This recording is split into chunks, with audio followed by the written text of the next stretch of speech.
அடர்ந்த காடு. அந்த காட்டினை நடுவிலே ஒரு மிகப்பெரிய புதையல் என்பது இருக்கின்றது. அந்த புதையலை எடுத்தால் எல்லோருமே சந்தோஷமாக வாழலாம். எனவே அந்த புதையலை எடுக்க வேண்டும் என்று பல குழுக்கள் முயற்சி செய்கின்றன. அந்த காட்டிற்கு செல்வதற்கு, அந்த காட்டின் நடுவிலே இருக்கக்கூடிய அந்த புதையலை நோக்கி செல்வதற்கு ஒவ்வொரு குழுக்களும் உள்ளே நுழைவதற்கு முயற்சி செய்கிறார்கள். அது அடர்ந்த காடு என்பதால் பாதை இல்லை. ஒவ்வொரு குழுக்களும் தனித்தனியாக பாதையை வெட்டுவதற்கு முயற்சி செய்கிறார்கள். ஒரு பக்கம் அவர்கள் வெட்டிக்கொண்டே போகும் பொழுது நாட்கள் அதிகமாகின்றது. பின்பக்கம் அவங்க வெட்டுற பாதையில மறுபடியும் புல்லும் புதரும் மண்டு விழுகிறது.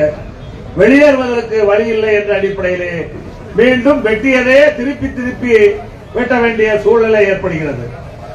இறுதியாக இப்படி ஆளாளுக்கு வெட்டி கொண்டிருந்தால் பயன்படாது.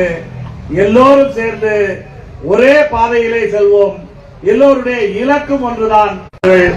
அப்படி இன்றைக்கு பல பாதைகளிலே பயணித்துக் கொண்டிருந்த இலக்கு ஒன்றுதான், நம்முடைய நோக்கம் ஒன்றுதான். ஆனால் பல பாதைகளிலே பயணித்துக் கொண்டிருந்த நாம் அனைவரும் ஒன்று சேர்ந்து இன்றைக்கு ஒரே பாதையை, ஒரே இலக்கை, ஒரே நோக்கத்தை அடைவதற்காக ஒன்று சேர்ந்திருக்கிறோம். நிச்சயமாக பாதை திறக்கப்படும்.